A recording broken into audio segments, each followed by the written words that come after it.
நண்பர்களுக்கு வணக்கம். இன்னைக்கான பதிவில் நம்ம எதை பற்றி பார்க்க போகிறோம்னு பார்த்தீங்கன்னாக்கா, பிரசிலியன் திப்பிலி என்று சொல்லக்கூடிய பைப்பர் கொலிப்ரினியம் செடியை பற்றி தாங்க. இதுதான் கொலிப்ரினியம் செடி. இந்த கொலிப்ரினியம் செடி closely related to pepper plant, மிளகுக்கு சொந்தக்காரன்ட்டே சொல்லலாம். மெயினாக பார்த்தீங்கன்னா இது மிளகு குடும்பத்தை சேர்ந்த தாவரமாகுது. இந்த பைப்பர் கொலிப்ரினியம் பார்த்தீங்கன்னாக்கா பொதுவாக பிரேசில் காடுகளில் அதிகமாக காணப்பட்டிருக்கு ஒரு காலத்தில். அதனாலேயே இதனுடைய பெயர் பார்த்தீங்கன்னா பிரசிலியன் கொலிப்ரினியம் என்றும் சொல்லுவாங்க.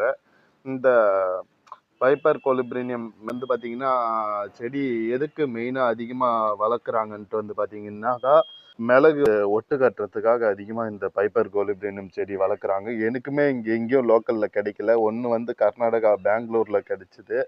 அண்டு அனதர் ஒன் பார்த்தீங்கன்னாக்கா, எனக்கு இந்த செடி கிடைச்சது கேரளா திருச்சூர் போயிருந்தேன். திருச்சூரில் ரேராக தான் கிடைச்சிது ஒரு நர்சரியில். பத்தனம்திட்டா பக்கம்லாம் நிறைய கிடைக்குது.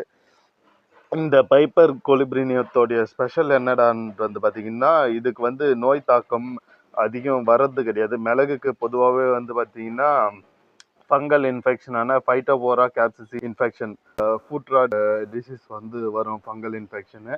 ஸோ இதில் இருக்கக்கூடிய வேதிப்பொருட்கள், இந்த செடியில் இருக்கக்கூடிய நேச்சுரலாக ப்ரெசண்ட் ஆகிருக்கக்கூடிய கெமிக்கல் மாலிகுல்ஸ், மெத்தில் யூஜினால் போன்ற வேதிப்பொருட்கள் எல்லாம் அதுக்கு அகெயினிஸ்டாக நேச்சுரலாகவே இருக்கிறது. ரெண்டாவது இது மிளகு கூட கிராஃப்ட் பண்ணும்போது நல்லா அட்டாச் ஆகிக்குது, ஒட்டிக்குது. ஸோ தட் பார்த்தீங்கன்னாக்கா இது மிளகுக்கு ஒட்டு கட்டுறதுக்கு மிகவும் பயன்படக்கூடிய ஒரு தாவரமாக அதிகமாக வளர்க்கப்பட்டு வருது, கமர்ஷியல் ப்ரொடக்ஷனுக்கும். இதனுடைய வேர் பார்த்தீங்கன்னாக்கா நல்ல தடிமனான வேர் ஓடும். இந்த வேர் எல்லா பக்கமும் பரவலாக போய் சத்துக்களை எடுத்து கொடுக்கறதுனால மிளகுல ஈல்டு வைஸுமே நல்ல இம்ப்ரூவ்மெண்ட் கிடைச்சிருக்கு நிறைய ஃபார்மர்ஸ்க்கு. ஸோ தட் நானும் இந்த வருஷம் தான் எடுத்துகிட்டு இந்த செடி வச்சுருக்கேன். இதனுடைய தாவரவியல் பெயர் பார்த்தீங்கன்னா பைப்பர் கொலிப்ரினியம். இது பைப்பரேசிய தாவரவியல் குடும்பத்தை சேர்ந்ததுங்க. அதாவது மிளகு தாவரவியல் குடும்பத்தை சேர்ந்தது, மிளகு குடும்பத்தை. இதில் காய்கள் வரும், திப்பிலி போன்ற காய்கள் வரும். திப்பிலி மேலாப்பில் இருக்கும், இது கீழாப்பில் இருக்கும். இதுதான் இதுக்கு திப்பிலிக்கும் உள்ள வேறுபாடு.